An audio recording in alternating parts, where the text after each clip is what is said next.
Shalom and welcome to another edition of Crossing Over, a Now You See TV production. I am your host, Patricia Hall, and Crossing Over is a biblical journey beyond the chasm toward the path of life. On tonight's show, we will be continuing our special series on personal testimonies. But before we begin our show, I just have a few announcements to share with you. If you haven't already, hit the subscribe button and the like button, please. We ask that you would subscribe to this channel, and if you are so inclined, that you would hit the like button. We also invite you to join our discussion and to make any comments or ask any questions that you may have.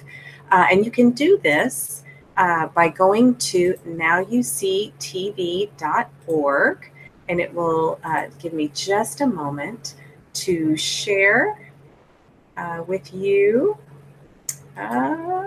This is the Sukkot. Well, while I'm at this page, this is one of the announcements I would like to make is about our Sukkot gathering, Sukkot 2018. We will be organized. We have organized the Sukkot gathering. It's not a conference, but it is a fellowship for this Sukkot.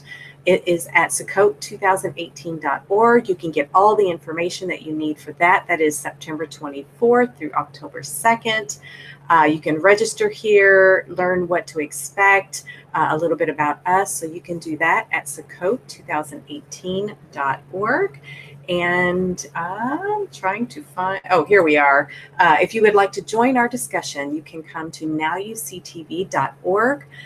It's just a really great website where you can get connected with us, but also, more importantly, connected to the body. Now You See TV has a fellowship finder, which is such an amazing tool where you can, if you're looking for fellowship, you can submit your information, or if you have a fellowship that you would like to open up and invite to others, you can do that as well. So you can fill out the information there. Also on the Now You See TV website, on the main homepage, if you would like to join us in our chat room to join the discussion or ask questions, you can click on the live hub, and that will take you to the live stream. And you just come down here. Somebody has posted a funny picture. But you can click in and join our fellowship, where you can see we have lots of fun on our fellowship page. And Victoria, am I sharing my screen? Just gonna tell you. No. Okay. I am so sorry. I thought I was sharing. That's okay. That's okay. It happens. It does happen. All right. So let me start over. And there. Okay. So I apologize. I thought I was sharing my screen. All right. And I'm not logged on anything. And so I wasn't tracking. And so I said, let me look. I want to make sure everything is good. And so I looked and you're like, no. So I was just going to let you know. But you're all good. Excellent. All right. So here is the Sukkot2018.org that you can find out about the Sukkot information. Again, that's September 24th through October 2nd. I was taking you to the Now You See TV live screen. Here we are. This where you can join our discussion. And there was what I was laughing at was somebody had posted. Oh, it's already gone now, but it was a picture. There it is, a picture of an orange that just made me laugh as soon as I opened this. So you can have fun in our fellowship, but also join the discussion if you would so like. And also, if you are inclined to support Now You See TV, there's a couple of different ways that you can do that. I'm sorry, I'm here. You can go to the Now You See TV website. Of course, you can if you feel moved to give a one-time donation or a monthly support. But a really neat way you can support what we're doing here at Now You See TV is the Yeshua wear, which I absolutely love. We have the Yeshua hoodies, but also the Sukkot 2018 shirt, which I think is really neat.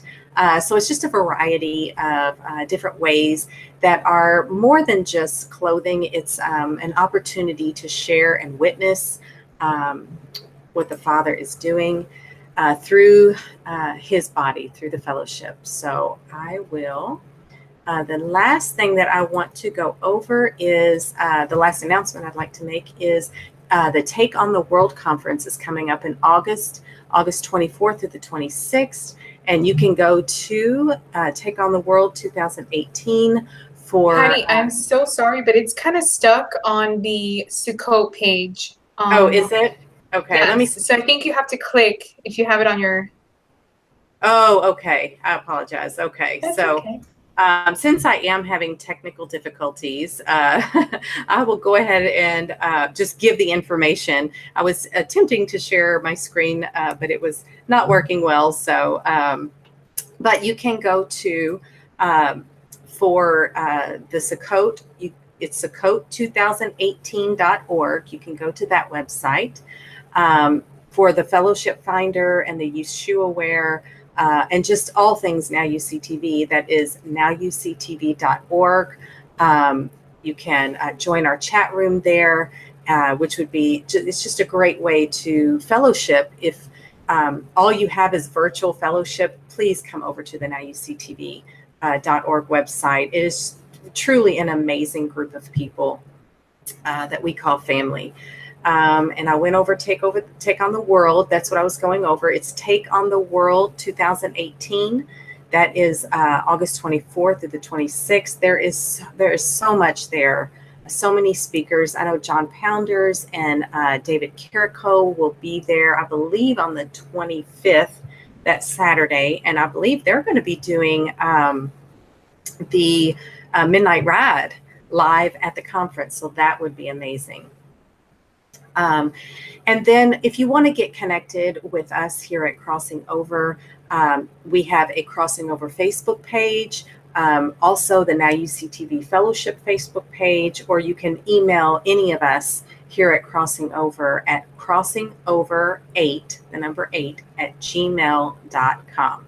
All right, so that concludes our announcements, and one of these days, one of these weeks, or one of these shows, I will be able to execute all of the screen sharing flawlessly. But until then, I appreciate your grace. So, Patty, we appreciate you, and you're just so graceful. So don't worry. I know that.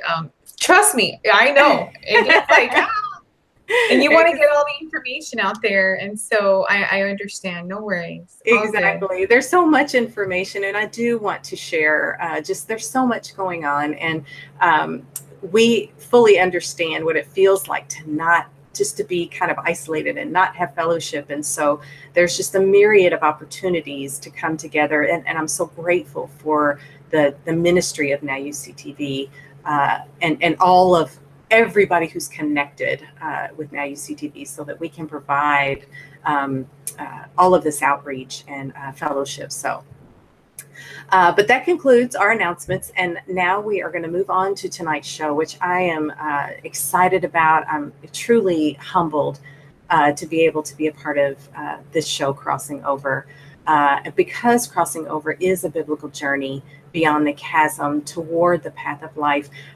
We felt led to share personal testimonies of how our Heavenly Father has delivered us from a pit of bondage into a place where we are living out His victory, experiencing His love, His peace, His joy.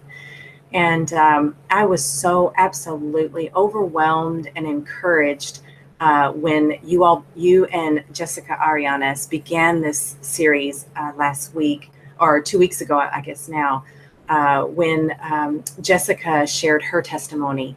It was incredibly moving. And that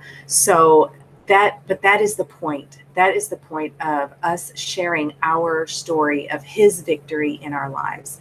And so tonight, I'm honored to be able to host Ezpeleta-Lucas as she shares her testimony. So welcome, Victoria. How are you doing this evening? I am doing so good, guys. I am so blessed to be here. What can I say? Yahweh is so good. You know, last time, because it's every other week, Jessica's testimony was literally, I was in like emotional tears, and just, it was like if I was living a movie. It was amazing. And I'm just so glad that our testimonies are going out there because, you know, I really think it just brings inspiration to people. And we hear so much negative aspects, and we were talking about it the other day, right, Patty, that we hear so much negativity, and so many people ask, why does a good creator allow that to happen, right? We were talking these horrible things to happen, and yet, you know, they happen so that we have this amazing testimony in it. And it's just so wonderful to be here, guys. And I just hope his story blesses you guys. I'm a little nervous. Oh, well, you know what? We're having a discussion. You know what? We're sharing and having a discussion. And it is truly his witness of how he transforms ashes into beauty. He brings beauty from ashes. And so it is encouraging and inspiring. And that is something that the body desperately needs. And so Victoria, some of our audience is familiar with at least a part of your testimony because the Now You See TV Exodus Road series. But again, that's just a part of your story. So I invite you to just please share your testimony. Start wherever you like. I just want the Father and the Spirit to lead you. And we'll just begin this discussion of your testimony. Okay, well, here we go. Yes, my husband and I so wonderfully were featured on the Exodus Road.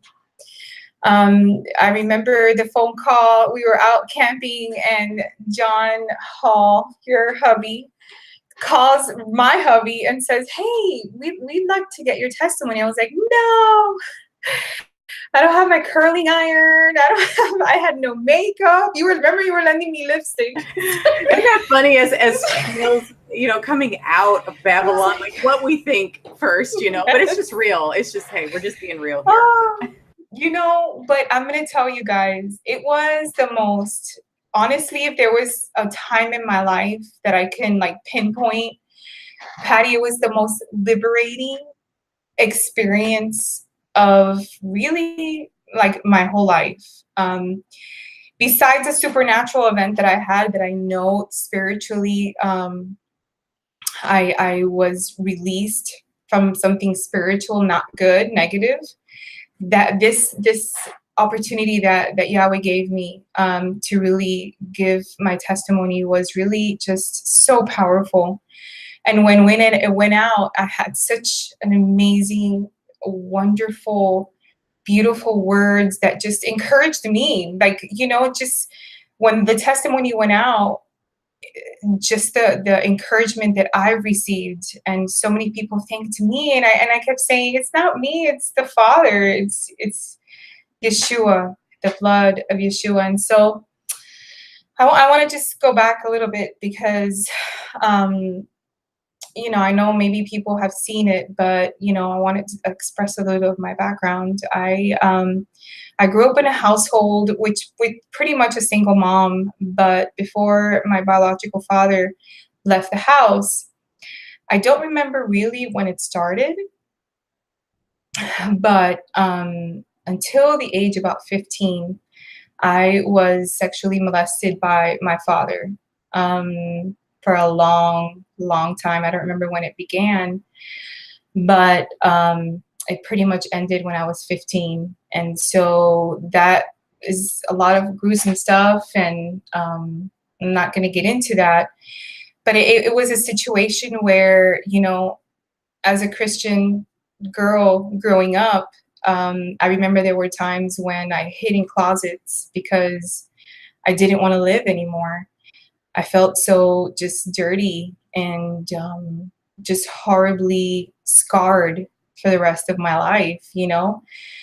And I got to a point that after I graduated from high school, I had my ex-husband, my first husband.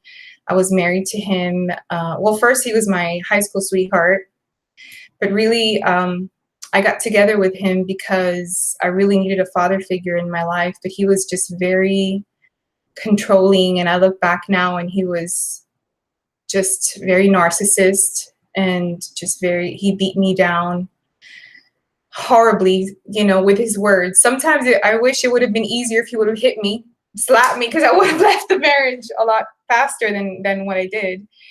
But yes, after high school, first I don't even know how I graduated high school, because I was in such a bad depression at 18 that I would just get in the car that my mom had bought me and just drive for hours on end and just try and forget life. And so I knew the Lord. I knew Jesus at that point, but I was just really, really broken and depressed. And so, you know, I look back and I see all of the anger and just the brokenness that I had during my teens that just followed me into my 20s. I got to a point that I weighed almost 300 pounds from the shame. I wore like my weight as a shield. To drink a little bit of water because I'm like, Oh, that's okay. That's okay. yeah. Hydrate. Hydrate. And so that's a little bit of my background in the sense that I have known and I have had a relationship with Yeshua since I was 12 years old. But truly, not until I started walking Torah out did I really, really understand grace. I remember when I was so heavy, I desperately thought that losing 100 pounds or whatever pounds I was going to lose was just going to solve everything in my life, and it just didn't. It never seemed to get any better.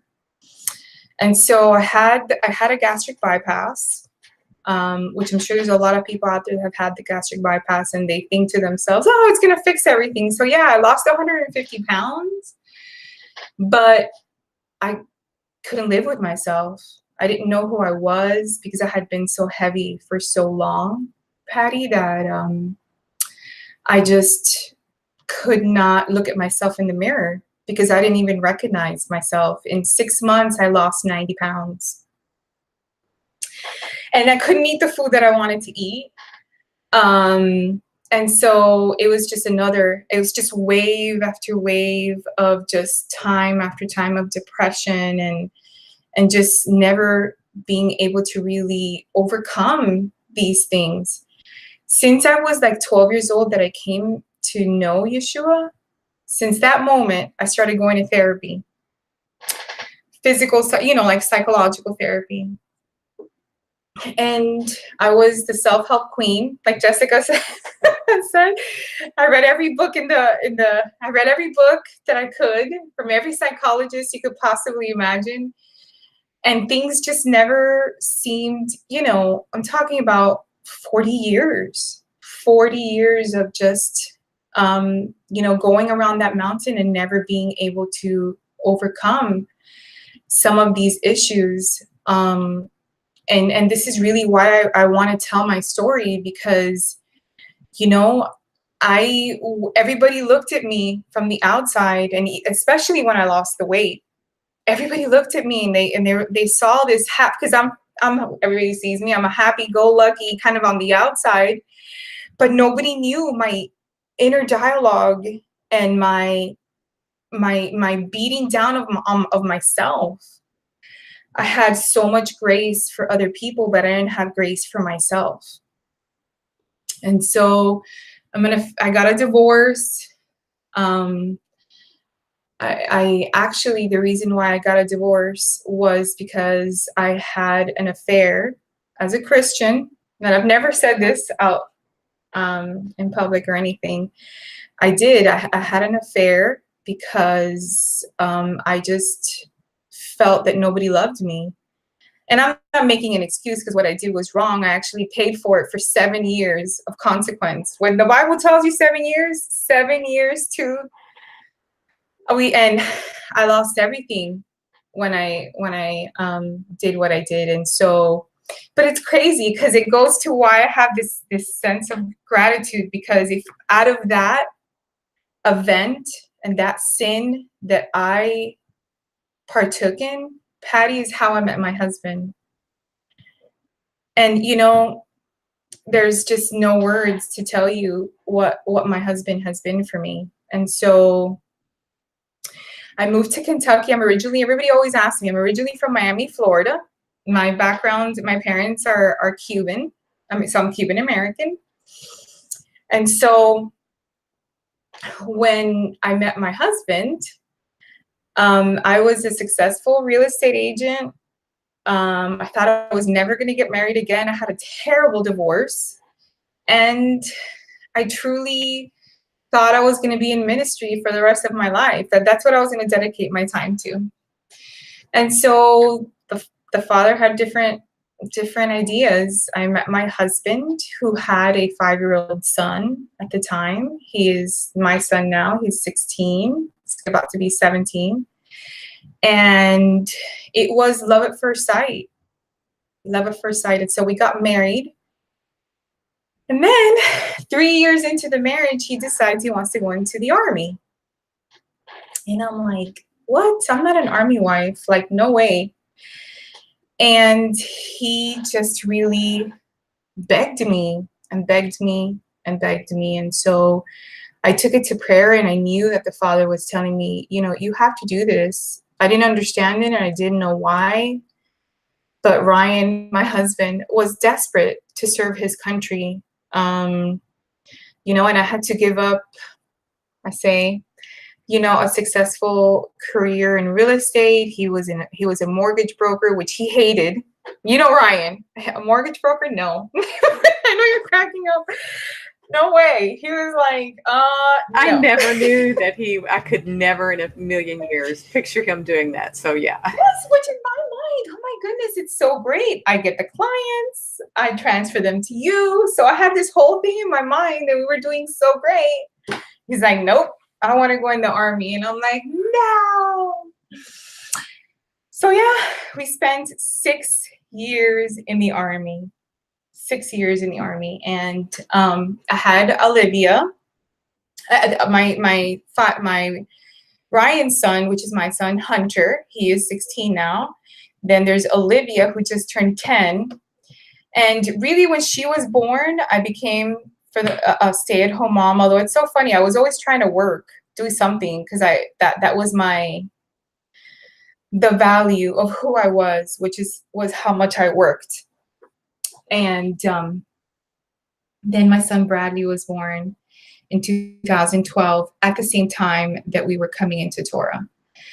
And so when we came into Torah in 2012, I was not a happy camper in the beginning.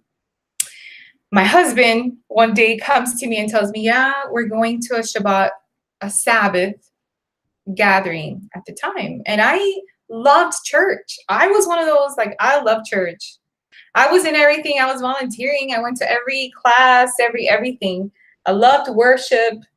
I was in church all the time, and he was just not having it. And so he came to me and told me one day, yeah, we're going to this Shabbat thing. And I was not a happy camper. I tried with every being in my body, with everything, to just prove him wrong, that Shabbat is no longer for us, really. And of course, I was wrong, very wrong. Shabbat was and is still to this day it's almost like a hedge of protection, Patty, for me. If I would not be here. Honestly, I would have had a nervous breakdown, panic attacks. I would have just been really bad if it wouldn't be for Shabbat.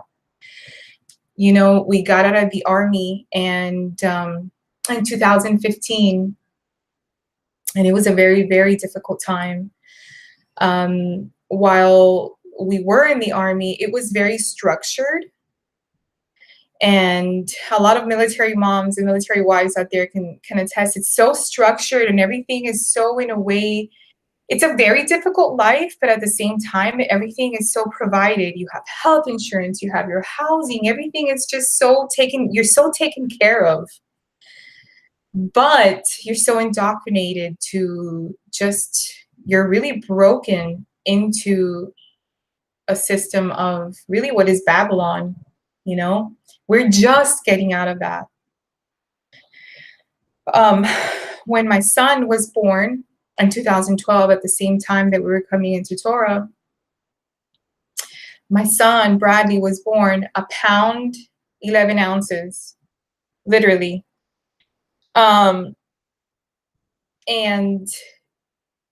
I just didn't know what to do. I was just, at that point, I was really, really broken because I was done. I was like, Father, I'm going to keep continuing suffering. I can't do this.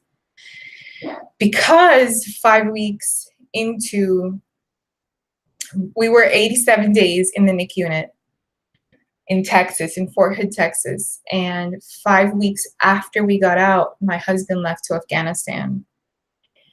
And that's really when my panic attacks began. I was having really, really bad panic attacks where really I couldn't function, and my husband would like have to come pick me up. And I was like, how are you going to leave to Afghanistan? And I'm having these panic attacks. And he, you know, in his military mind, his way of thinking, he basically told me, no, you just got to put your big curl panties on. How he told me. And we just have to do this, because he could have contested, and he could have at that point really elected to not go to Afghanistan. But he, in his heart, knew that it's what he needed to do. And so that was very, very painful for me as a wife and as a mom. He was gone for 9 months. And at that point, when he came back, our marriage was really broken. For the next 2 years after he came back, I mean, divorce would have not been an option for us, but we were in a very, very bad place. I mean, we were broken. And so we get out of the Army, we end up going to California. Hi, Jessica, if you're watching. I wish I would have known. Would have met you. But no, California, of all places. Long story, we ended up in California for a family business that I longed to be part of, because I in particular, I can't speak for my husband, but I wanted the California lifestyle, the money, the lights, as they say. And no. You know, it's so funny, because at the end of the day, we have Romans 8:28, and I could look back on how I wanted to really just live the Hollywood lifestyle, and the Father we were so out of his will. Patty and everything went so south and bad that we would have basically, if we wouldn't have left how we left, the day that we left, we would have owed probably $25,000, that there would have been people coming after us for that money. So, and it was a situation with my sister, which is very difficult still to even talk about. Thankfully, we have made amends, and we love each other dearly. My biological sister, who I pretty much raised my sisters. We're 3 girls. And I was devastated when things went so wrong. And for 9 months, her and I did not speak. And we were just, I mean, I was devastated. Just that itself, like, I think I was telling you yesterday, because we were prepping a little bit for today, that if I would have seen her on the side of the road, I wouldn't have picked her up. I probably would have ran her over. That's how bad it was. And that was my sister. And I'm just trying to give a little bit of the background of how, you know, all of us have such dark times. Patty, we all come from such depths of despair, and we sin so bad, and how awesome still the Father is, and how he restores us, you know. And so going back to California, when we left California for a week, we looked for a U-Haul to be able to take our stuff, because at that point we had this amount of time to be able to leave California, and if not, it would have been ugly. And we could not find a U-Haul to fit all our things. And so we could only find, we lived in Stockton, California, and for 100-mile radius for a week, we could not find a U-Haul to fit our belongings. And so we had to make the choice, and we could only find a small U-Haul to be able to carry our things back to Texas, because we're not in Kentucky yet. We live in Kentucky now, but we weren't in Kentucky yet. And at that point, we had to leave everything behind. We either made a choice. It was literally a life or death situation for us, and we knew that we had to leave. And I'm talking about bedroom set. The only thing that we took with us was my daughter's bedroom set and our washer and our dryer. I couldn't leave my washer and my dryer behind. So those are high ticket items. Okay, guys.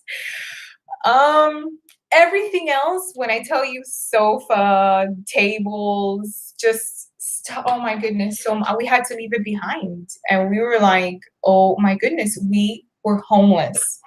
We left California on the road 10:34 at night p.m. on June 17th, 2015.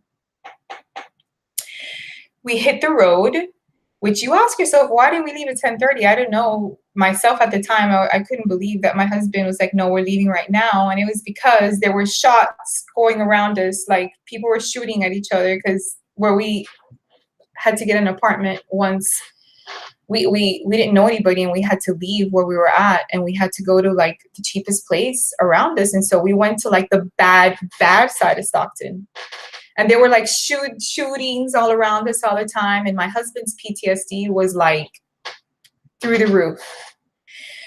And so when he hears these shots, after we've spent all day, 2 days packing our U-Haul, he's like, no, we're leaving right now. I'm like, what? I had left like a little bag and something to sleep on the floor, some blow-up mattress. He's like, no, we're leaving right now. Okay. So at 10:34 at night on June 17th, we hit the road. We get down to like 50 miles and we stop in a hotel room and we spend the night. And within a few days, we were in Texas, and we didn't have anybody. All our friends were gone because we were in the Army, and that's what happens. People transition. And we had nothing. We were homeless. We had an option to stay at a friend's house, or we had the option of staying at Ryan's aunt's house, who her husband had just passed, and she didn't have any kids. And she was like, you know what, just come over here.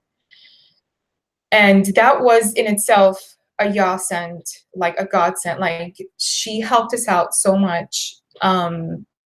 We could never pay her back. And just, she sent us thousands of dollars for us to be, and paid our bills for like 2 months, I'm sorry, to be able to survive. Imagine how Ryan felt, you know, coming out of the Army, PTSD on high, nothing being able to, going right in California, no job, no way to make an income, and just landing in Texas.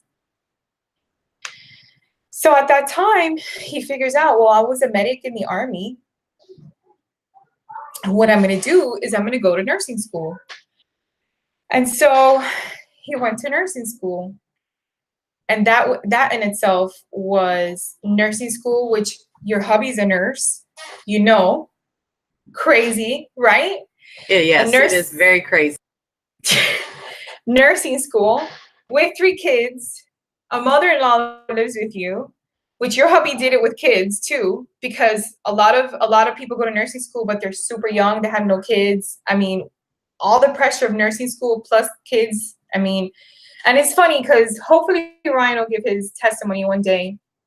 His thing was, and remember we were talking about it yesterday, he tested it out 3 times, guys. If he did not observe the Sabbath, he would fail his tests. Fail his tests. If he observed his Sabbaths, the Father's Sabbaths, it was like supernatural. Things that he couldn't even explain. He would pass his tests. So after being homeless for, I would say, about a year, because we stayed with my aunt, with Ryan's aunt in Texas for 7 months, living in her home, which she had never had children. And we were a family in crisis with a 3-year-old, my son Bradley. And so one day Ryan wakes up and says, no, you know, what are we doing here? We're in Texas. We can't find a house. Everything, it just wasn't working out for us. And so he's like, okay, well, we're going to go to Kentucky. At that, about 8 months into our journey of 3 years, we were like, okay, well, we're moving to Kentucky. We couldn't find a house in Kentucky. We landed in his mom's house. Time and time again, feeling like we have nothing. Just like gypsies, really, like the Israelites, just, you know, okay, it's time to move. Let's go to Kentucky. We ended up in my mother-in-law's house, and that was rough. Actually, I think I would have rather stayed in Texas for the 8 months more if it wouldn't have been for the 3 months in my mother-in-law's house. But we grew to love each other. That's what's awesome too, because when you are in a situation where you're homeless, Patty, you have like your pride. You have no pride, you know. In fact, the Father has had to build us up from that because we were so beat down. And so when we moved to Kentucky, we ended up finding a home with my mom, who at the time, well, she still does, guys, pray a lot for her. She was having many health issues, and the decision was made for her to move in with us. And so we looked for a home, a house that could accommodate her. She's a bilateral amputee. Like, she has no feet due to a malpractice situation. It's a very long story. And so she came to the point that she could no longer live on her own. And so it's so funny because she won't live with anybody else but my husband. She doesn't live, half of the time she doesn't want to live with me. She wants to live because my husband is so kind to her. And I'm just like, a lot of times I'm like, babe, talk to her. But the Father is so good, because out of being able to, you know, what makes you the most emotional out of, you know, that 5th commandment, Patty, loving her and being able to take care of her, no matter the situation, that in itself has restored so much, guys. Just knowing that taking care of your parents and honoring your mother and your father, it comes with a promise, and it is absolutely true. You know, I know that a lot of people might wonder, well, what happened to my father? My father passed away when Olivia was born. And I hadn't spoken to him for like 15 years. I was very angry, as you can imagine. But I got word that he was dying of cancer, that he had pancreatic cancer, and he was going to die. And I was just really heartbroken because we had not spoken for 15 years and all of the horrible things that had happened. But I called him because I knew the Father had told me, you have to forgive him and you have to call him. You know, this was the act that he did with me, had been done to him as a child also. And so I knew that I had to call him. And I called him. I sent him pictures of my daughter. And there was just such justice and utter restoration on that side. He was so grateful that I had called him. And I remember him crying on the phone, just thanking me because, and I'm like, you know, in my mind, I was just like, I'm just being obedient. Like, I really didn't want to, Father, but, you know, I know that this is what you're asking me to do. And 3 weeks later, he went into a coma. It was almost like the Father told me, like, he was just waiting for me to call him, for me to say, it's okay, I forgive you, to be able to pass. And so, so at the end, the justice and the restoration began, like, you know, before I even came into Torah, because the Messiah has always been there with me. Yeshua has held me and, you know, has been just, I would not be here if it wasn't for my relationship with Jesus, with Yeshua. And so I'm going to fast forward because it's a lot, but I just want people to understand how the Father, a lot of us out there in this movement, whatever you want to call it, I really identify a lot with the Ephraim awakening. It's almost like there was an awakening in our mind to his truth. I can't even take credit for it. It's almost something that he just downloaded into us. And so many of us out there, guys, I get so many messages, are homeless, don't have any money, you know, are coming from a place of such darkness and despair. And I know for a fact that many people out there in this walk, in the way, are literally right now homeless. Because I have gotten the messages. And all I could say is that he will restore everything. It's just a matter of the process. It's a matter of that he needs to strip us first, for me in particular, pride. You know, because I was an overcomer as a child and everything that I went through, self-help queen, I thought that I could do it all. I thought that I was, you know, I didn't understand what grace was, Patty.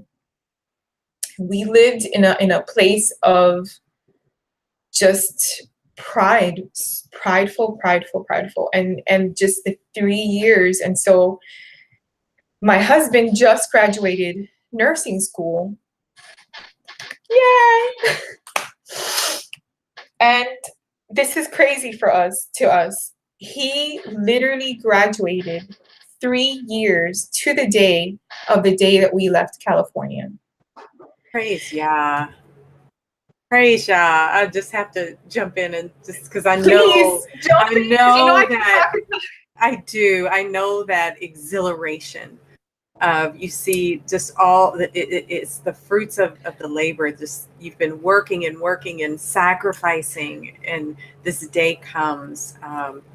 Can you, while you mentioned a couple of times just the self-help queen and that the Father brings restoration when we strip, when all of our pride is stripped, whether we do it or generally he has to do it for us. Yes.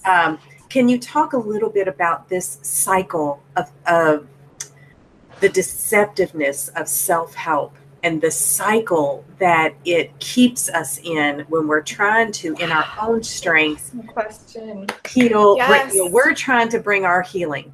So it's this vicious cycle of us self-help, and it's so deceptive. So can you just explore that for a little bit until you move, before you move on? Sure. And I appreciate that question, and I'm so glad you asked it, because 100% I could be the therapy child that you know, I remember my mom came to know Christ at the same time that I came to know Christ, and at the same time that my father was being removed from my home for what was going on, long story. And in her mind, which I look back and I see so much wisdom, in her mind, scripture and Jesus could heal us or could mend the situation. And at the time, you know, we didn't have the tools. And so what did I do? I kind of rebelled, and I started going to therapy at school on my own because she didn't want me to go to therapy without her. And she wasn't ready to go to therapy for us to go to therapy. And so I remember back in the day, even then, they were doing things behind parents' backs. They would pull me out of school. They would pull me out of my class and I started going to therapy. And at that point, it's almost like instead of the word of Yahweh being implanted in my heart, it was self-help, positive thinking. You know, you're an overcomer because you go to therapy and how many books you read, and not an understanding of the Father is what restores you. And so I remember for when I lost my weight, when I lost all the weight that I lost, basically 140 pounds, Patty. I've gained like 40 of it back, but 140 pounds in 1 year. And I was literally suicidal. I was like, I could not look in the mirror. I could not be intimate with my then husband. I was having flashbacks. I could not function because I have had this shelter for so long, the weight. And did you think at that time if you lost weight you were going to be okay once you lost the weight? My life would be great. I would be a movie star. Really? Right. That's what I thought.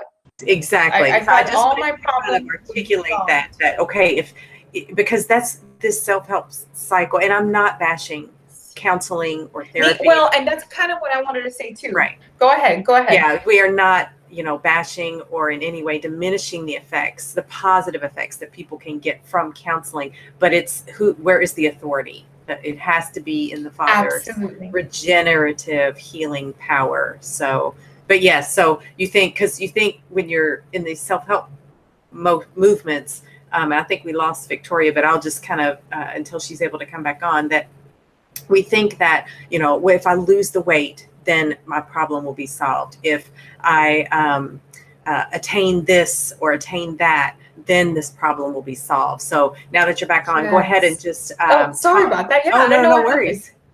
So I was just talking about, when we think about healing, when we're thinking about it in the physical, it's when I attain this, whatever this is, whether it's weight loss, whether it's this status or this object or this person, then I'll heal, then I'll be okay. So go ahead from there. Well, and it's funny that you say that because I'm a very goal-oriented person. And so for me, it was the more I attained in my professional life or in my children, the more I attained, the more worth in myself I had. And I think that's what the disconnect was for me. I'm not talking about, I had the tools, but I didn't have the spiritual aspect. And what it did for me is that it made me proudful. Does that make sense? I'm the overcomer. I'm not overcoming by the blood of the Lamb, which I would say it all day long, but I didn't know it. I didn't feel it. Does that make sense? It wasn't in your heart. Yes, it wasn't in your heart. So when your value is rooted in what you do, what you can produce, what you can make, what you can accomplish on your own, then it becomes, oh, well, I just have to set these goals. And once I reach these goals, then I will reach this healing. But it's this mental thing. It's not in the spirit. It's not in the heart. That's right. And not only that, then I started applying that to my own children, which it's destruction. Crazy. Yes. Which is crazy because I was doing it to myself, but not until I saw it in my children, until I started seeing, my daughter growing up in particular. She started mimicking me. She was like my mirror. And I was like, is that really who I am? Like, she would come home, or at the time we weren't homeschooling, her teacher she was 5 years old and she was in preschool, or she was in kindergarten, and her teacher, she was like, oh yes, she is so wonderful and does such great work, but she keeps repeating that her work has to be perfect. And I'm like, what? Where is she getting that from? And I was like, okay. A little 5-year-old, that she could not complete her work because the work had to be perfect. And so my journey started since then. I was like, oh no, there's something very, very wrong. And then I started becoming aware.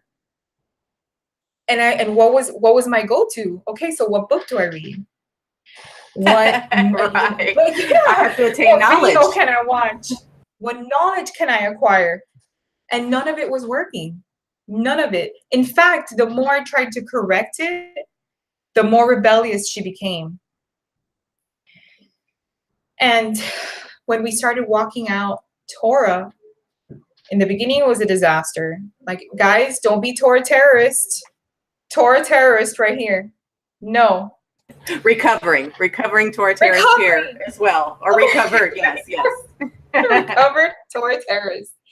And so imagine, can you imagine, after everything I've just described to you, who I was like so hard until I had my Exodus experience, until everything was taken away from me. And when I mean everything, I mean our home, our personal belongings, the furniture that I had coveted, because it's a long story, but through my mom's malpractice, we acquired some wealth. And that wealth was gone, but I still had stuff. I still had some stuff. That was all. That's all gone. And so through that Exodus experience, you have to understand that everything is from him. Everything, from your breath, your everything is from him. And so my marriage was in a broken place as we're going through this Exodus journey. And my husband's like, there is a wall between us. There's nothing we can do. We had gone to therapy. We had gone to counseling. There is something, a wall. And so this is an amazing time. And so I know that the Feast of Atonement was coming. And it was really the first year that we were able, because of everything that we had been going through, that we had been able to really observe the Feast of Atonement in particular. And I started, we as a family started researching Teshuvah, and how when you go to the Father, and what Feast of Atonement is. I don't know, but in Christianity, and I'm not speaking for everybody, I'm speaking for myself, I was never taught, even though I was a self-help queen, but I was never taught to repent. Honestly, I would pray it all the time, but it wasn't a heart thing. Does that make sense? Yes. We confess what we do is wrong, but we don't turn. There's turning. We have a godly, I'm sorry, that was bad. Yes. It's not followed by this turning around to the Father. 100%. We may turn for a moment, but it's not turning back to the Father and seeking him. That's right. And so the Feast of Atonement, I knew that there were things in me that were innately broken, that I had seeked everything physical. I had prayed, I could not understand what was going on. And I think you remember this time, because you directed me to, you were such a blessing, like always to me, but you directed me to Mary Lake. It was that time. It was the very first time we met. It was the very first time we met, and we were at a campfire, and you were talking about just this deliverance, and what extra ingredient do I need to get this elusive freedom? And you were looking for another. You were talking about the deliverance ministries and I'm not knocking that, but I'm praying in my spirit, going, Father, is there anything a word that you want me to speak to her? And it was like, well, have you prayed about, this, I think we were talking about the Jezebel spirit. And it's like, well, have you repented and confessed and prayed? And well, this prayer was helpful for me. And so go ahead. But it was the very first time we had met. Yes. Very first time we met. Because guys, if any of you guys are going to Sukkot, what you see is what you get. And I'm like an open book sometimes to a fault. But for the most part, I wear my heart in my sleeve. I lived so many years in secrecy and just hiding myself. And me too. And I just want what's real. Like, I'm done with facades. And so we clicked. It's like you have that element too. I'm done with facades. What you see is what you get. If I have something to say, I'm going to say it, in a graceful manner, but I'm going to say it. If the Father gives me something to say, I'm going to say it. And, if it offends you, sorry. But but we had that. We're ready to be real. Absolutely. And it was actually very refreshing. It was refreshing because that's very difficult to find. It's always like if I was walking on some eggshells and people didn't get what I was going through, and we had no fellowship at the time. It was just, we were just so dry. And so you gave me, okay, so let's repent. Have you repented? The Feast of Atonement is coming. And I am like, well, I guess. I mean, of course I'm sorry, but guess what I did? I got that prayer. I sat in the front of my porch. I remember that Shabbat right before the Feast of Atonement, as I prepared myself and tried to bring my issues to the Father, really for the first time, because we, as a husband and wife, my husband and I, we were just at a place where we could no longer hide the anger. We could no longer hide. We couldn't even be in the same room together. And so I cried out. Instead of being the self-help, and instead of, and I understood that there was a spiritual aspect to what I was going through that I had not taken care of. And so on that Feast of Atonement, as I prepared, I got my phone with some earplugs in it, with my frankincense essential oil. And I just got this prayer that I printed out. And in the front of my porch by myself, I had taken my kids to my sister-in-law's house to have some alone time for me. And I just started praying this prayer of trying to forgive my husband, because I had a lot of resentment when he went to Afghanistan and I felt abandoned, and I could not get over. I think I went back to when I was a child, that I didn't have a father. I was looking for that father figure, like always, in him. And when he left, I just couldn't get over it, Patty. I just could not. Every time that we sat down to have a conversation, that feeling would come up, and I just could not get past it. And so I'm sitting there, and really, like, I was in a chair like this. I was just like praying, and all of a sudden I start feeling like my lips started numbing, my hands started numbing, and then I'm like, oh my goodness, am I having like a panic attack? Like, what is this? I decided, okay, I'm gonna put some worship music, because at that point I hadn't put any worship music. I was just praying this prayer, and I started putting. I forgot the name of the song, but it's a song that had Yeshua's name in it. I forgot. It actually said Yeshua, because at the same time I was one of those, I don't like the name Jesus. It's only Yeshua. Like I said, Torah terrorists, guys. No, don't do it. Don't do it. Don't do it. Don't do it. So I was sitting there like I am now. I put on some worship music and I start just worshiping. And Patty, all I could tell you is that something, I started, my hands started getting numb, my lips started getting numb. At the time, I thought it was a panic attack. The only difference is that literally something started choking me. As in, like, I was coughing. And you're not eating or drinking at this time? I wasn't eating. I wasn't drinking. I was just listening to my worship music on my phone with this sheet of paper in the front of my porch, praying to the Father and crying out because I knew that I was broken. I thought it was there to forgive my husband, but it was like something came out of me. And I've spoken to Cole Davis about it from On That Day Ministry. And I think you and I have talked a little bit about it. And I know that it wasn't that I was possessed, but I know that something came off me. Oppressed. I was oppressed, and I look back and I understand that oppression was almost based on fear, and that fear led to rebellion, and I didn't trust anybody. Nobody. I didn't trust my husband. I didn't trust God.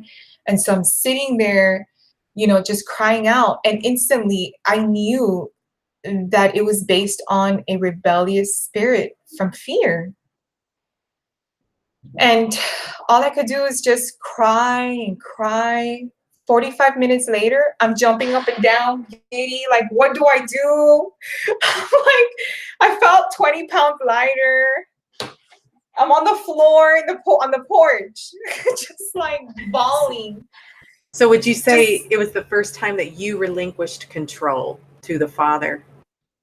100%. And not only that, I don't say this lightly, because I can tell you 100%, Patty, that I would not be on this earth if it wasn't for my relationship with Jesus Christ, with Yeshua. Okay? I know who my Messiah is.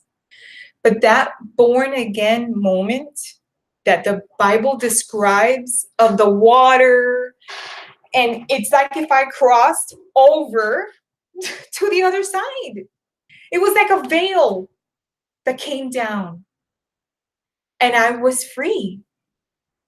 All of it made sense. I don't know how else to describe it. Everything made sense. I was free. I was light. Everything. I understood things. I knew that it was chains that had been broken off me. Does that make sense? Yes, absolutely. Because we talk about John the Yochanan the Immerser, John the Baptist talks about that, he baptized with water, but one was coming to baptize with fire and with the Spirit. And so there we will go through the fire, and we will be, if we submit, we can be filled with the Spirit. And so, yes, you were baptized with water. Yes, you went through the fire, fiery trials, and stripped away. And then there's this baptism of the Spirit that he will only give us once we repent and relinquish control to him. And so, go ahead. Well, and I was going to say, and I go back to that word that I used, and that you put it, you gave it understanding in English, the whole teshuva, which, yes, you repent, but I had never been able to turn and face him and stay there, because I would always just draw back. No, I stayed there. And I guess that's what you described. I went through the fire. And then I literally was just jumping up and down, and I ended up on the floor, just face down, crying. I could not believe, first of all, that I had that experience. I was actually freaked out, because I don't know if you guys have ever gone through that, but something literally was choking me. I was like, what is this? Like, I only see this on movies.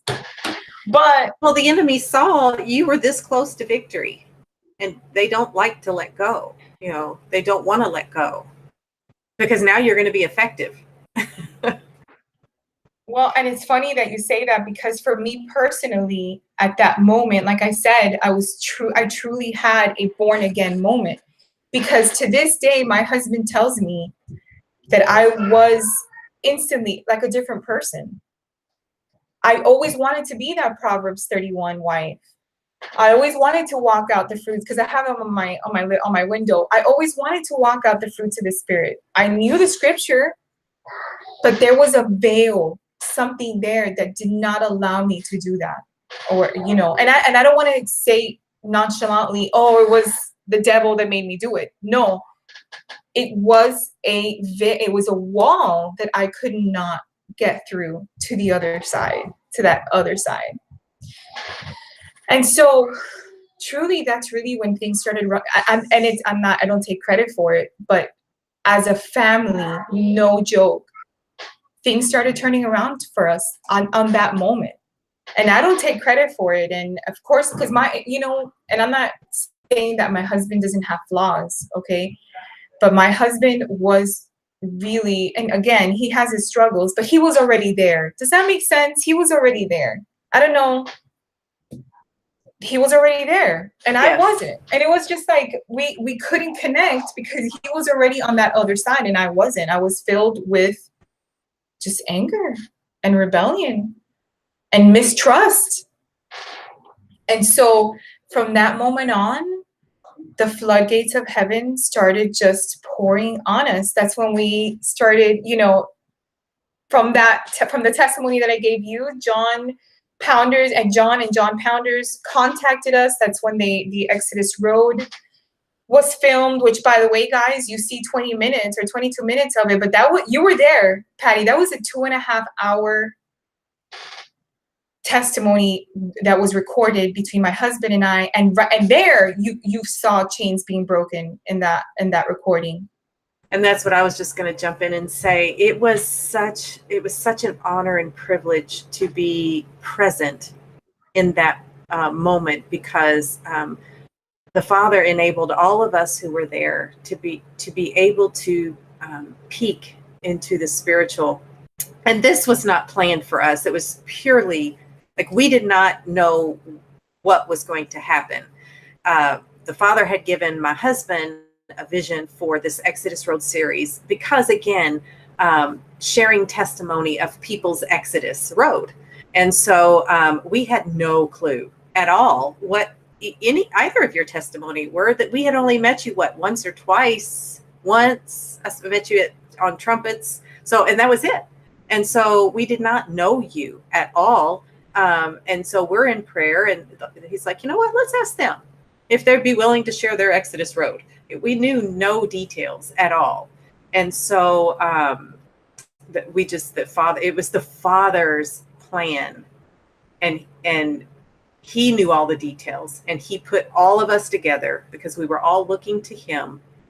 And it was such a beautiful moment to peer. It was a glimpse of his glory, and it was amazing to be a part of, because we all could sense the freedom that was coming because of the Father's testimony in your all's life. So, well, and that's why I titled the gratitude that I feel that there. And Ryan and I have this saying now that no matter what is going on around us, and I know that's easy to say, but we have been through some really, really bad stuff, guys, like not having money to eat, not having money to pay our rent, not having, and almost coming and picking up our car because we're behind on our car payments. I mean, just bad. And he was always adamant about me not working, because me, I could work. I could be a workaholic no matter what. But he was adamant about staying in Yahweh's dynamic, as long as we stayed in his dynamic. I get goosebumps because as long as you stay under his will and you stay under his covering, he takes care of it all. And so what better testimony can I have than to the day, which, by the way, Ryan would have graduated 3 months earlier, because he'll tell you. I love this part. I love this part. He failed a semester in nursing school. Do you know what that means for my husband? He was just, and again, at that moment, we didn't know, because of the Army, the income that we receive is from his schooling. They pay him to go to school. Praise Yah. Out of all those terrible times and the 3 deployments and all of this, they pay for his schooling. And so that's what we lived on. And for 2 weeks, we had no idea, because of the situation that he had, that he wasn't able to pass one, nursing school, one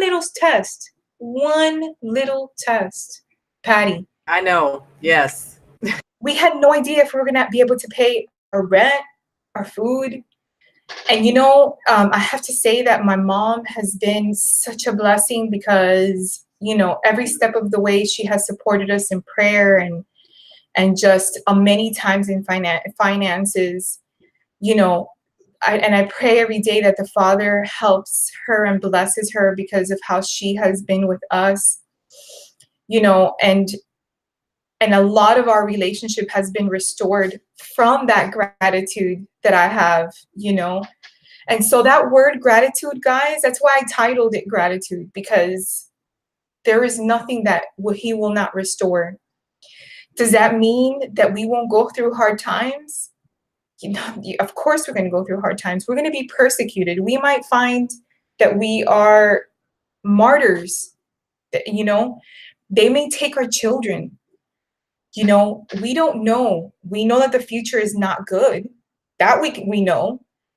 But yet, that Exodus experience for the Lucases, okay, is something that we will always stay in the Garden of Eden. It has taken our eyes off the temporal, off this world, because what we have lived, like you said, you were able to have a glimpse into that supernatural, into that other side. And so that's really, I don't know if you have any other questions, but really, I said if you would read Deuteronomy 6 for us, because after we read Deuteronomy 6, I'm going to explain to you where we are today and what is the other side after we've crossed over.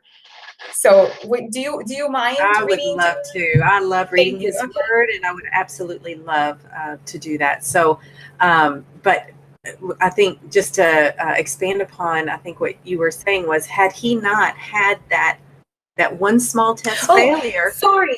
No, go ahead. And then I'll read that. Yes. Yes, because if he had, I'm so sorry. No. Squirrel. If he would not have failed that semester, that quarter, because nursing school is very hard. It's every quarter, right? Every 3 months. One test. He would not have graduated. His last day of nursing school was June 17th, 2018. Praise Yah. And the Father, what are the odds needed to do that for you. He needed to do that for you all. 3 years. My goodness. Like 3 years.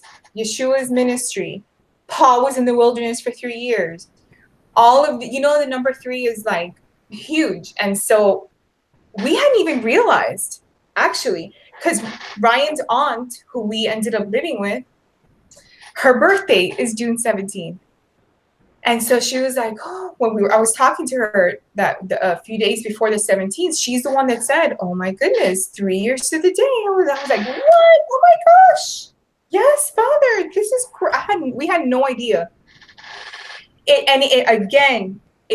How more perfect, like, I don't even know if that's a word. How perfect is that? That's like beyond, I get excited, guys. Well, exactly, because it confirms that he has everything under control. He has it all. We just have to trust, even our failures. He has a plan. He has a plan. And so that's so beautiful. So I'm going to go ahead and screen share. I'm going to try this again. Actually, I'm just going to read it. So I'm going to read Deuteronomy chapter 6, because Victoria, after I'm done, she'll come on and just explain why this is so just such an amazing scripture for her. So Deuteronomy chapter 6, and I'm just happen to be reading from the World English Bible. Now this is the commandment, the statutes, and the ordinances which Yahweh your Elohim commanded to teach you, that you might do them in the land where you go to possess it, that you might fear Yahweh, your Elohim, to keep all his statutes and his commandments, which I command you, you and your son and your son's sons, all the days of your life, and that your days may be prolonged. Hear, therefore, Israel, and observe to do it. Shema, Israel, and observe to do it, that it may be well with you, and that you may increase mightily, as Yahweh, the Elohim of your fathers, has promised to you, in a land flowing with milk and honey. Hear, Israel, Yahweh is your God. Yahweh is one. You shall love Yahweh, your Elohim, with all your heart, with all your soul, and with all your might. And these words, which I command you today, shall be on your heart, that you shall teach them diligently to your children, and you shall talk of them when you sit in your house, and when you walk by the way, and when you lie down, and when you rise up. And you shall bind them for a sign on your hand, and they shall be for frontlets between your eyes. And you shall write them on the doorpost of your house and on your gates. And it shall be, when Yahweh your Elohim brings you into the land which he swore to your fathers, to Abraham, to Isaac, and to Jacob, to give you great and goodly cities which you did not build, and houses full of good things which you did not fill, and cisterns dug out which you didn't dig, vineyards and olive trees which you didn't plant, and you shall eat and be full. Then beware, lest you forget Yahweh, who brought you out of the land of Egypt, out of the house of bondage. You shall fear Yahweh, your Elohim, and you shall serve him, and shall swear by his name.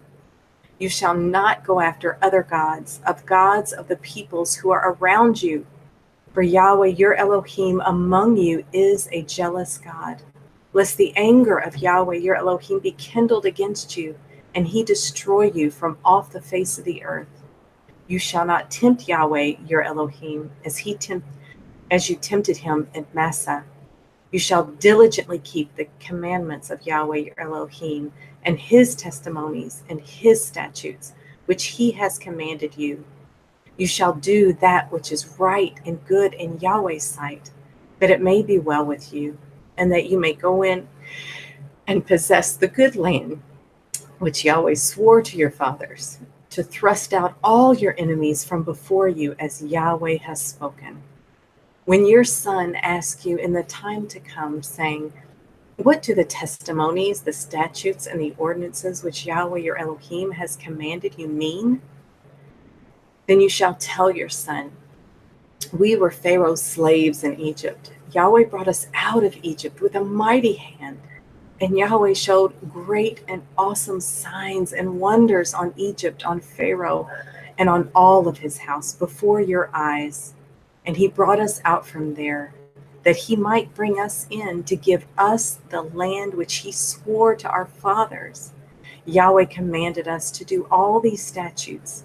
Yahweh commanded us to fear him for our good always, that he might preserve us alive as we are today. It shall be righteousness to us. It shall be righteousness to us if we observe to do all of this commandment before Yahweh, our Elohim, as he has commanded us. And I can never read that without getting pierced in my heart. So I tried to share my screen and I was unable to. So, well, thank you so much, because that's why I couldn't read it. Thank you, because I'm here on the other side. Every time I read it, I just bawl. Because I am his word is alive.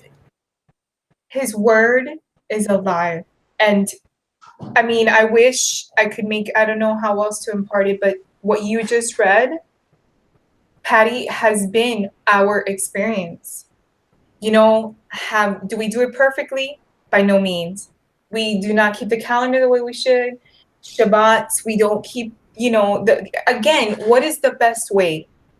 He knows our hearts, guys. And so if I could take the camera, which I can't right now because it's attached to my computer, I could show you, Patty, you were at my house yesterday. I could show you my house, and I could show you the 2 pieces of furniture that were my daughter's bedroom set, okay? And on our mattress that after 10 years of marriage, that was our anniversary present, a very expensive mattress. Everything else, Patty, from the moment you walk in my house, the kitchen, the dining, everything else in all of my kids' rooms, in my dining room, in my living room, in my homes. I even have a little homeschool room, a pool. All of it has been gifted. So, I mean, I don't know. I don't know how else to impart like that scripture, everything, my printer that I use, you know, everything, rugs, sheets. I don't know, everything that was just described. Even the land, 6 acres that we have, which yes, we're renting, but look at how awesome, because he showed me. He is preparing us here in what we have not built, so that when we go into the land that he has promised us, and of course I am talking about Israel itself, that will prophetically happen one day, but he has promised us a piece of land right here in little old Kentucky that I know that he has prepared us for here in this house that we're renting, that we are learning to take care of. Because if he just hands you something over, you know, we have never cut 6 acres of land.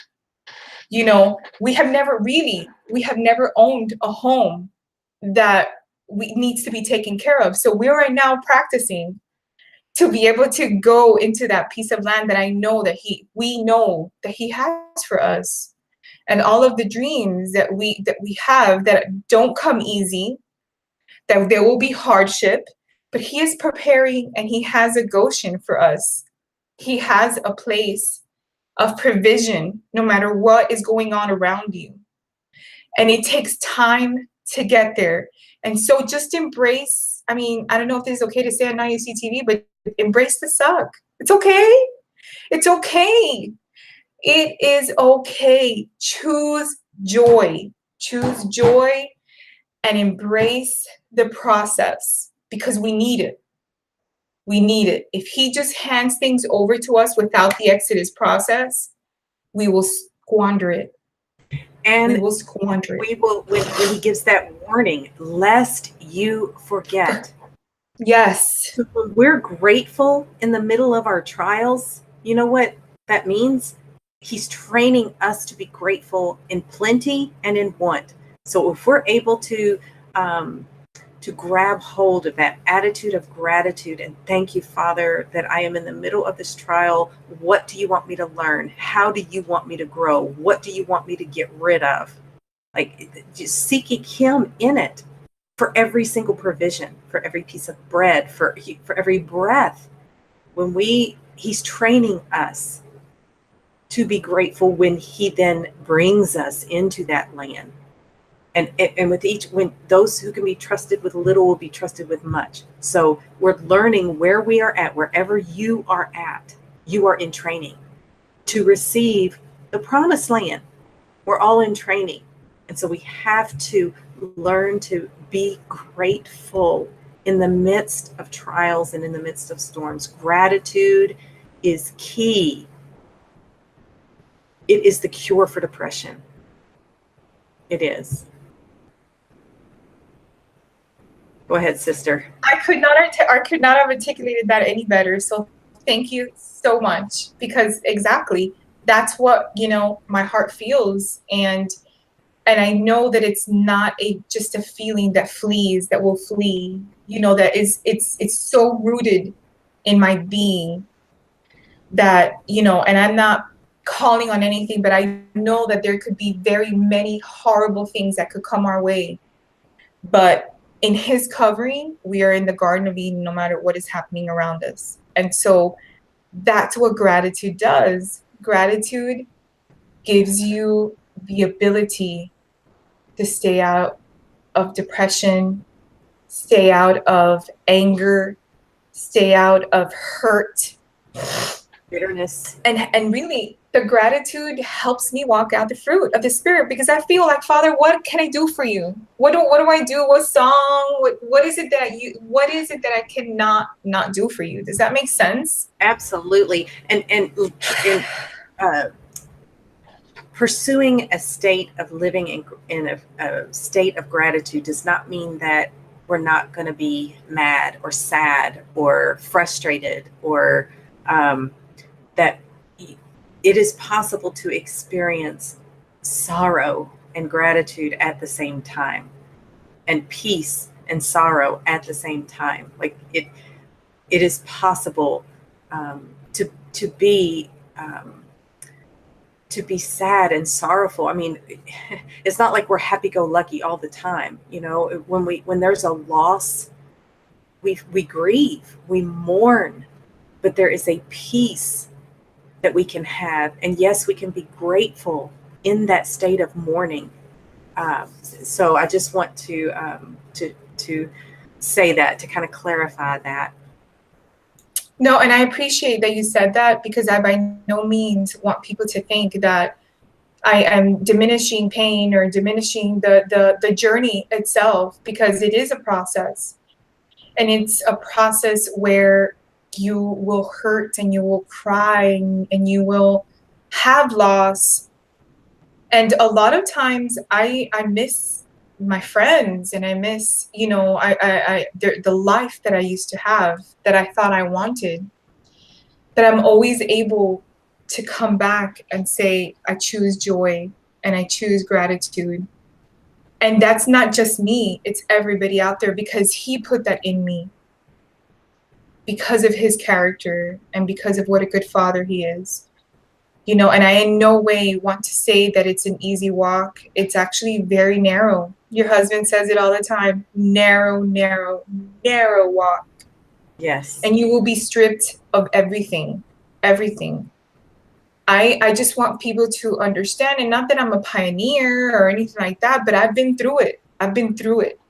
Shots around me, loss, sexual, mental, physical abuse, like, you know what I'm saying? And here I am with joy in my heart, not because of what I have done, but because of who he is and what he has done in my life. Absolutely. Absolutely. And a couple of things I wanted to kind of elaborate on. One was, I wanted to kind of clarify when you were talking about praying this prayer. I know that the prayers that you specifically were working with were the ones that Mary Lou Lake had, that I had, kind of said, hey, check these out and see. But they're based on the Word of God. So talk a little bit about the power of praying the Father's word back to him. It's not some magical incantation, but there is a power that comes from praying his word back to him. Can you kind of speak to that a little bit about how that can bring healing and victory, and the process that you kind of went through for that? Sure. When you ask me that question, what comes to my mind is desperation. I was in a place of desperation, of years and years of trying to, on my own, of myself, trying to fix things, to fix myself. And it goes back to the fear and the control aspect of it, which, at the time I thought to myself, well, I could be a Jezebel spirit. I'm not so sure anymore. I really don't know that incantation side. If it was, all I know is that when I sat down in a desperate place where I had nothing else, which was wrong with me, because at the same time, it has always been there. It's just, it was me that tried everything else. And so I'm so glad you asked this, because really it was a place of desperation. And when the word tells you that the word renews you and the word cleanses you, and I think that's in Ephesians 5, if I don't remember, but the word literally Yeshua, right? Isn't he our word? The word Absolutely. made flesh. His word freed me. And so what was different from other times? That's a great question. It wasn't an incantation, or it wasn't a magical spell or anything. It was me submitting to him. And it was giving up not only the control, but really not having an understanding of what to do. Does that make sense? Yes, Like, yeah, and that's what I wanted you to get to. The crux of it is it's his word that has power, but we have to submit. We have to give up our control. We have to take ourselves off the throne of our heart and put him on it and invite him. Say, okay, I'm done trying to be the ruler and controller of my life. It doesn't work. I don't have the power. You do. And praying his word back to him from a contrite heart. And so that's definitely that's where I was going with that. So well, and I want to say something else real quick that really I look back, and I was always looking for other people to deliver me.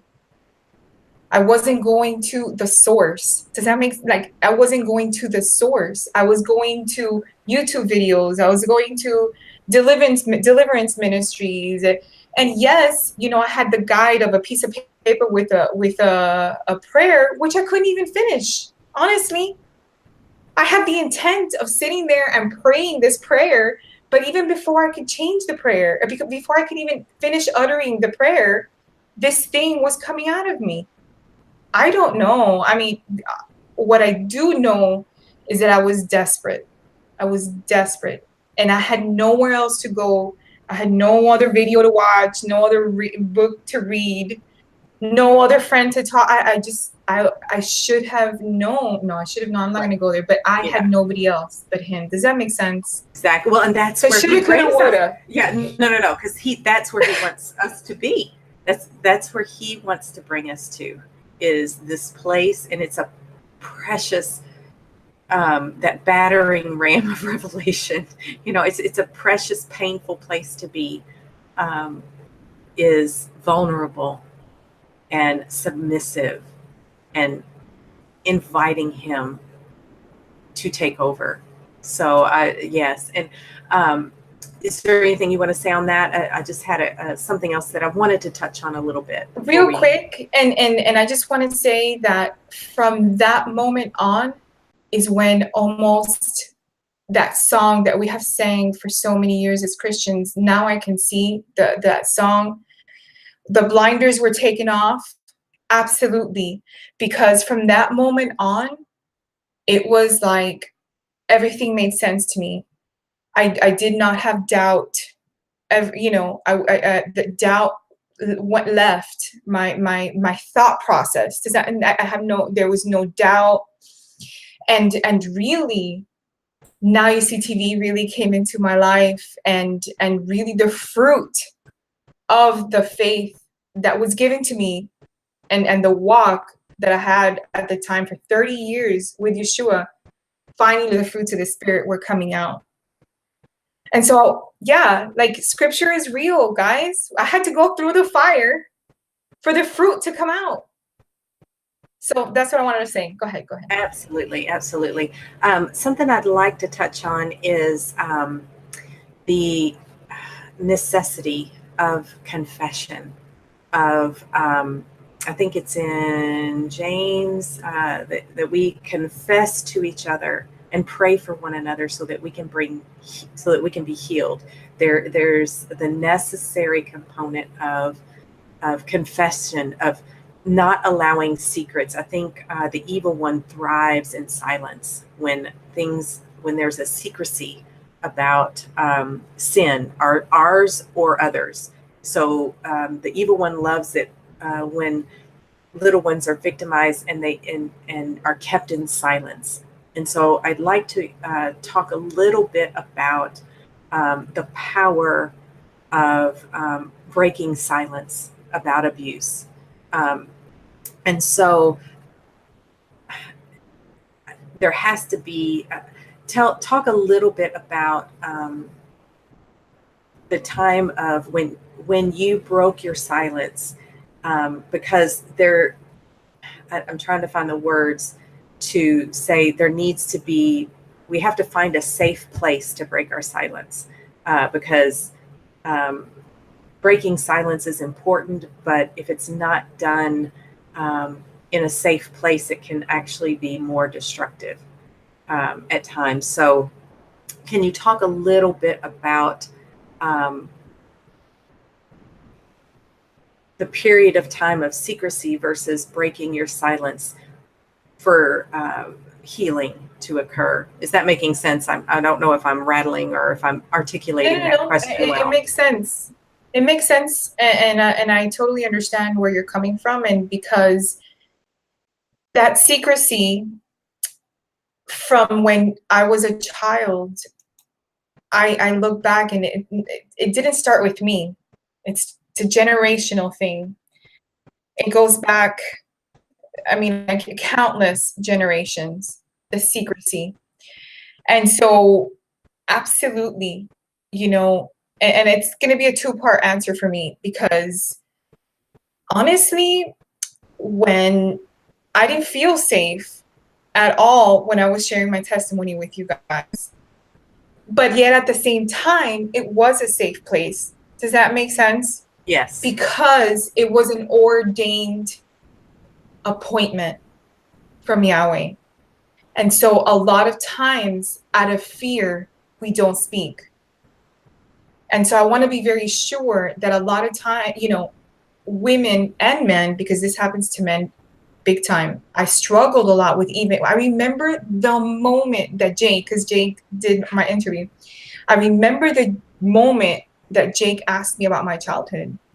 And I had the choice to not say anything and move on from the question, or I had the choice and the opportunity not to only set myself free, because that is freeing, Patty, right, but erase all of those generations.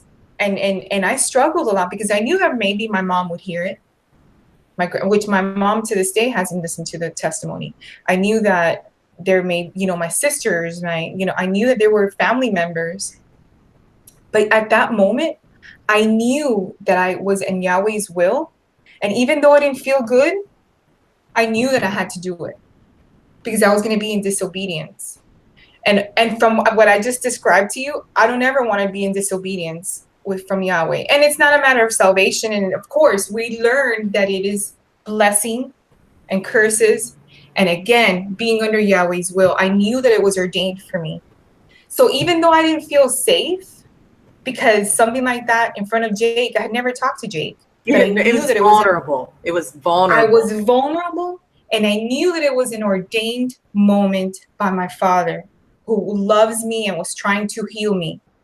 And so, like I said, that's why it's a two-part question, because yes, it needs to be a safe place, and that only safe place you will find is in Yahweh's will, and when if something is ordained by Him, because it still doesn't feel good.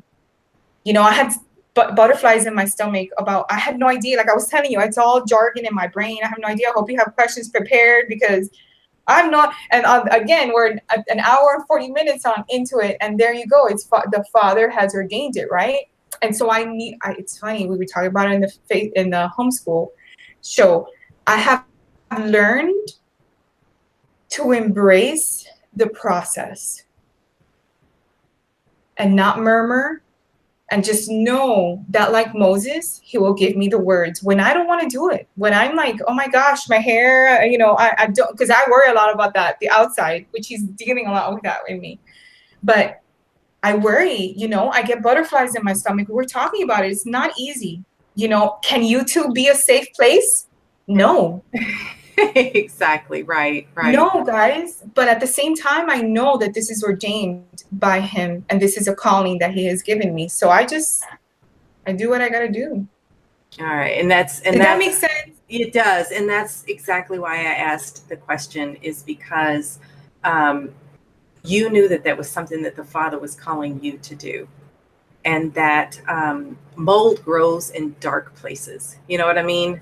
And so speaking out, and it's not for the purpose of liberty and freedom, and to highlight what the Father, his power, because only he can bring healing to any circumstance, but such brokenness, such betrayal and brokenness of trust. It, there's a fracturing there that we don't have the tools. We're not equipped to deal with things like that. Only the Father can bring healing and complete restoration, and on top of that, blessing.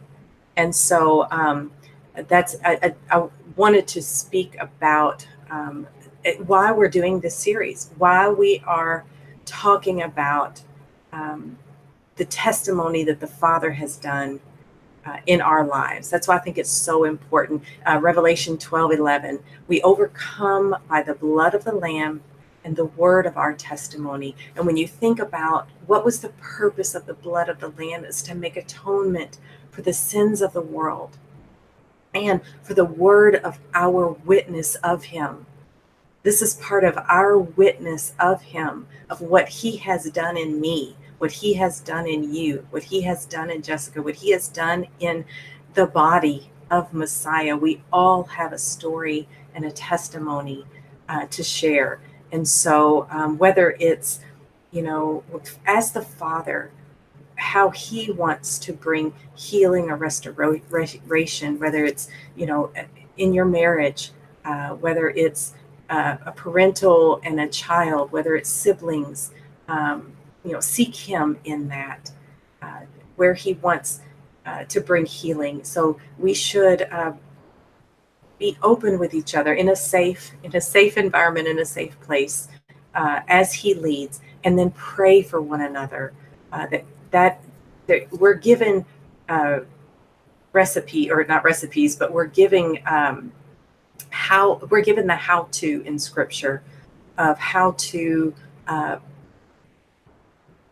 come to a place of liberty and freedom and healing and restoration.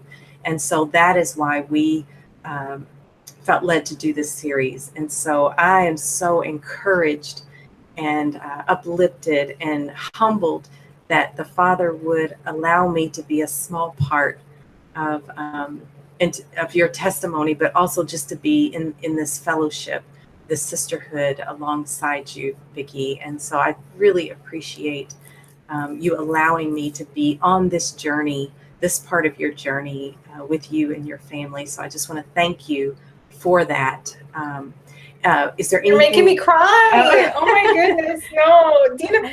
Guys, do you know how many times Patty has been on her knees praying for me when I was at the same time, at a place where you feel so alone, like nobody understands you.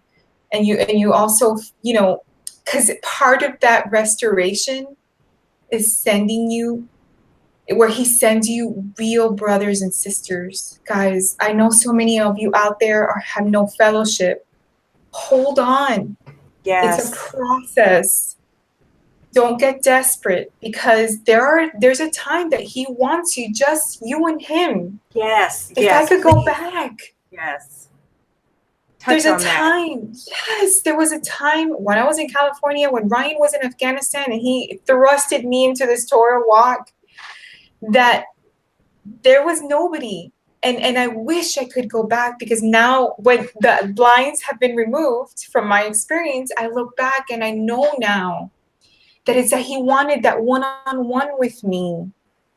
And it's okay. It's okay not to have fellowship, because once again, when you get through to the other side and he provides that fellowship for you guys, and he provides that fellowship for all of us, we will appreciate it. And we will know truly in our hearts who is sent to us by the Father and who is not. And not that you remove people out of your life, but actually he does it for you. He removes people out of your lives to bring in his ordained fellowship. And so just be patient. Understand the process. Guys, just hold on and love on him and just stay under his enjoy and understanding that yes, there's no fellowship, but that's okay. That's okay. Press into the Father, because Yes. that time he will that time of growing that relationship with him will then put other relationships into their proper place and perspective. Because I don't know about you, Victoria, but the times where he stripped relationships from me so that I would have no choice but to press into him is because one of the purposes in that is because I was not putting other relationships in their proper place and perspective. I was putting other people in the place where he should have been, or I was seeking from other people what I should have been seeking from him and him alone. And so that is absolutely that time in the wilderness when it's just you and the Father and he's all you have, you realize he's all you need. And then, yes, it is not good for man to be alone, but there's the season of that time when it's just you and him. He wants to grow that relationship with you so that other relationships will then be healthy. So absolutely, I so appreciate you expanding on that. No, that's awesome, Patty. It's awesome what you just articulated, because absolutely, it's all of that process is part of the Exodus road, and leads you to that other side where he ordains and he provides, and that provision comes in. Although that provision is always there, but he almost opens up the floods of heaven. That's all I can describe. And that is real, guys. That is not for biblical times. Like, no, this is for a testimony for now. This is a word for now. Just hold on and love on him. Love on him and just choose joy. Choose joy. Absolutely, because it is a choice. Every moment of every day, we have so many seconds in this life that we have been given by him. We have a birth date and a death date. Say Yeshua come, but we have a birth date that where we began our first breath, and then there will be a time where we will either be caught up with him or we will breathe our last. And every second is a choice, a choice.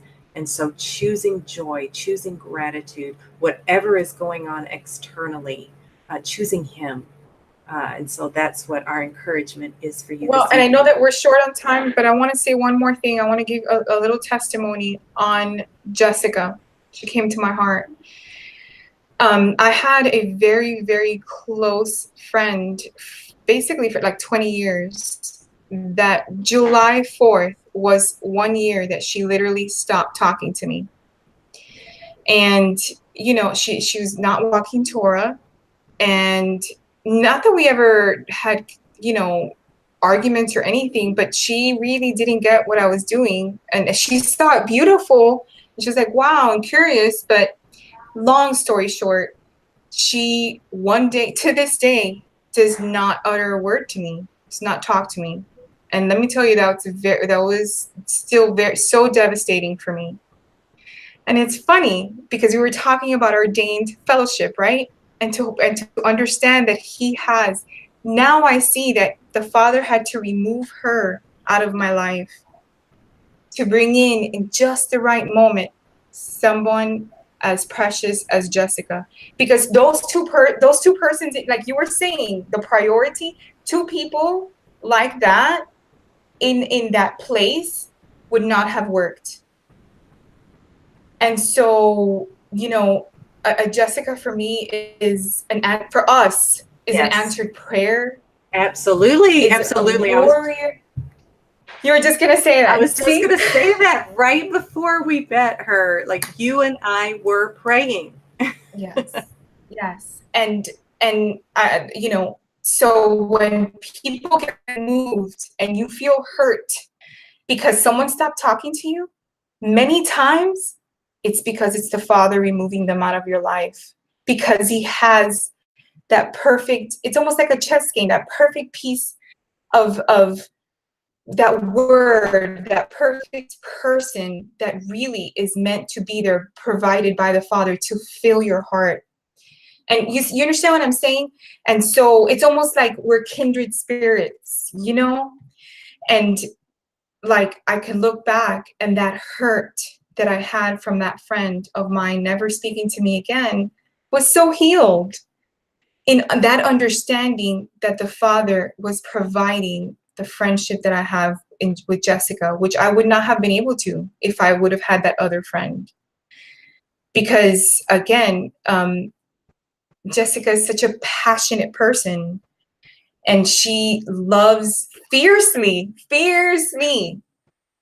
And at the same time, she tells me how it is. And just this awesome friendship that I would not have been able to have. Honestly, I would not have given it, I would not have appreciated it like I do if I still had that other person in my life. Does that make sense? Absolutely. I just wanted to talk about that real quick, because I know there's a lot of people out there that are hurt because people stop talking to them when they come into Torah.